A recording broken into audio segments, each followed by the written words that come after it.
Les juges, au fond de la salle, avaient l'air satisfaits, probablement de la joie d'avoir bientôt fini. Le visage du président, doucement éclairé par le reflet d'une vitre, avait quelque chose de calme et de bon, et un jeune assesseur causait presque gaiement en chiffonnant son rabat avec une jolie dame en chapeau rose, placée par faveur derrière lui. Les jurés seuls paraissaient blêmes et abattus, mais c'était apparemment de fatigue d'avoir veillé toute la nuit. Quelques-uns bâillaient. Rien dans leur contenance n'annonçait des hommes qui viennent de porter une sentence de mort, et sur les figures de ces bons bourgeois, je ne devinais qu'une grande envie de dormir. En face de moi, une fenêtre était toute grande ouverte. J'entendais rire sur le quai des marchandes de fleurs, et au bord de la croisée, une jolie petite plante jaune, toute pénétrée d'un rayon de soleil, jouait avec le vent dans une fente de la pierre. Comment une idée sinistre aurait-elle pu poindre parmi tant de gracieuses sensations ? Inondé d'air et de soleil, il me fut impossible de penser à autre chose qu'à la liberté. L'espérance vint rayonner en moi comme le jour autour de moi, et, confiant, j'attendis ma sentence comme on attend la délivrance et la vie. Cependant, mon avocat arriva. On l'attendait. Il venait de déjeuner copieusement et de bon appétit. Parvenu à sa place, il se pencha vers moi avec un sourire. « J'espère, me dit-il. « N'est-ce pas ?» répondis-je, léger et souriant aussi. « Oui, reprit-il, je ne sais rien encore de leur déclaration, mais ils auront sans doute écarté la préméditation, et alors ce ne sera que les travaux forcés à perpétuité. »« Que dites-vous là, monsieur ?»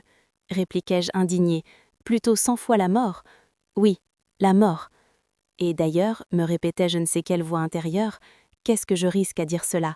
A-t-on jamais prononcé sentence de mort autrement qu'à minuit, au flambeau, dans une salle sombre et noire, et par une froide nuit de pluie et d'hiver ? Mais au mois d'août, à 8 heures du matin, un si beau jour, c'est bon juré, c'est impossible. Et mes yeux revenaient se fixer sur la jolie fleur jaune au soleil.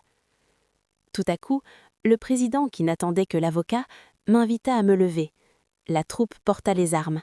Comme par un mouvement électrique, toute l'assemblée fut debout au même instant. Une figure insignifiante et nulle, placée à une table au-dessous du tribunal, c'était, je pense, le greffier, prit la parole et lut le verdict que les jurés avaient prononcé en mon absence. Une sueur froide sortit de tous mes membres. Je m'appuyai au mur pour ne pas tomber.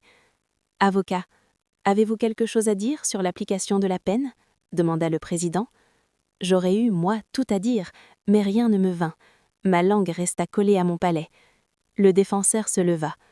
Je compris qu'il cherchait à atténuer la déclaration du jury et à mettre dessous, au lieu de la peine qu'elle provoquait, l'autre peine, celle que j'avais été blessé de lui voir espérer. Il fallut que l'indignation fût bien forte pour se faire jour à travers les 1000 émotions qui se disputaient ma pensée. Je voulus répéter à haute voix ce que je lui avais déjà dit, plutôt 100 fois la mort. Mais l'haleine me manqua et je ne pus que l'arrêter rudement par le bras en criant avec une force convulsive « Non !» Le procureur général combattit l'avocat et je l'écoutais avec une satisfaction stupide. Puis les juges sortirent, puis ils rentrèrent et le président me lut mon arrêt. « Condamné à mort !» dit la foule, et tandis qu'on m'emmenait, tout ce peuple se rua sur mes pas avec le fracas d'un édifice qui se démolit. Moi je marchais, ivre et stupéfait. Une révolution venait de se faire en moi. Jusqu'à l'arrêt de mort, je m'étais senti respirer, palpiter, vivre dans le même milieu que les autres hommes. Maintenant, je distinguais clairement comme une clôture entre le monde et moi. Rien ne m'apparaissait plus sous le même aspect qu'auparavant. Ces larges fenêtres lumineuses, ce beau soleil, cette ciel pur, cette jolie fleur, tout cela était blanc et pâle, de la couleur d'un linceul.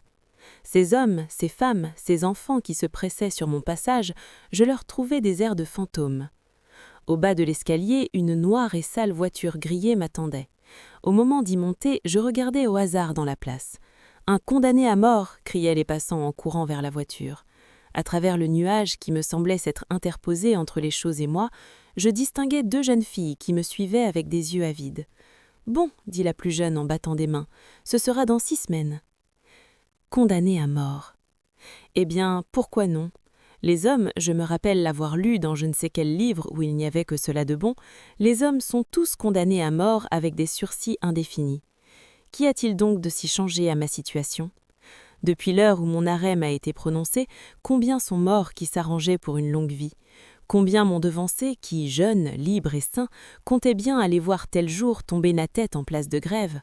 Combien d'ici là peut-être qui marchent et respirent au grand air, entrent et sortent à leur gré, et qui me devanceront encore? Et puis, qu'est-ce que la vie a donc de si regrettable pour moi?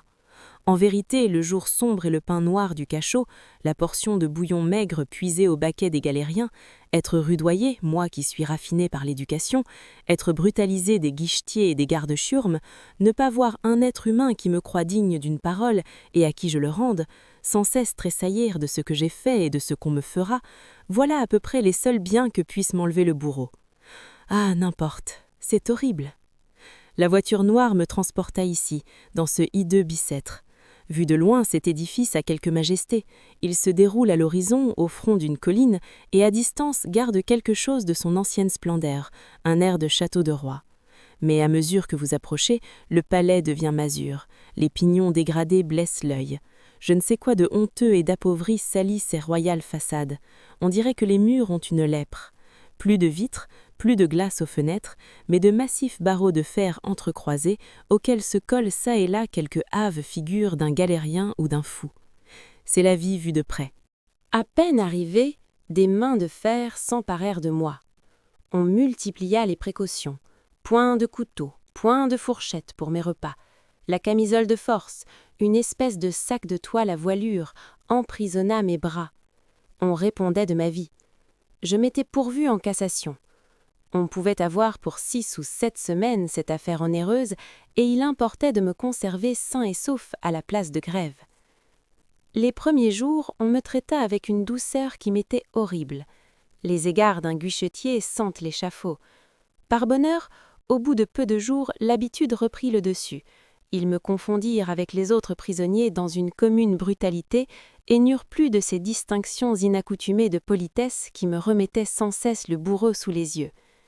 Ce ne fut pas la seule amélioration. Ma jeunesse, ma docilité, les soins de l'aumônier de la prison et surtout quelques mots en latin que j'adressai au concierge, qui ne les comprit pas, m'ouvrirent la promenade une fois par semaine avec les autres détenus et firent disparaître la camisole où j'étais paralysée. Après bien des hésitations, on m'a aussi donné de l'encre, du papier, des plumes et une lampe de nuit. Tous les dimanches, après la messe, on me lâche dans le préau, à l'heure de la récréation. Là, je cause avec les détenus. Il le faut bien. Ils sont bonnes gens, les misérables. Ils me content leur tour, ce serait à faire horreur, mais je sais qu'ils se vantent. Ils m'apprennent à parler argot, à rouscailler bigorne, comme ils disent. C'est toute une langue hantée sur la langue générale, comme une espèce d'excroissance hideuse, comme une verrue. Quelquefois, une énergie singulière, un pittoresque effrayant. Il y a du résiné sur le trimar, du sang sur le chemin. Épouser la veuve, être pendu, comme si la corde du gibet était veuve de tous les pendus. La tête d'un voleur a 2 noms. La Sorbonne, quand elle médite, raisonne et conseille le crime, la tronche, quand le bourreau la coupe. Quelquefois de l'esprit de vaudeville, un cachemire d'osier, une hotte de chiffonnier, la menteuse, la langue, et puis partout, à chaque instant, des mots bizarres, mystérieux, laids et sordides, venus on ne sait d'où, le toule, le bourreau, la cône, la mort, la placarde, la place des exécutions. On dirait de crapauds et des araignées. Quand on entend parler cette langue, cela fait l'effet de quelque chose de sale et de poudreux, d'une liasse de haillons que l'on secourait devant vous. Du moins, ces hommes-là me peignent, ils sont les seuls. Les geôliers, les guichetiers, les porte-clés, je ne leur en veux pas, causent et rient et parlent de moi devant moi comme d'une chose,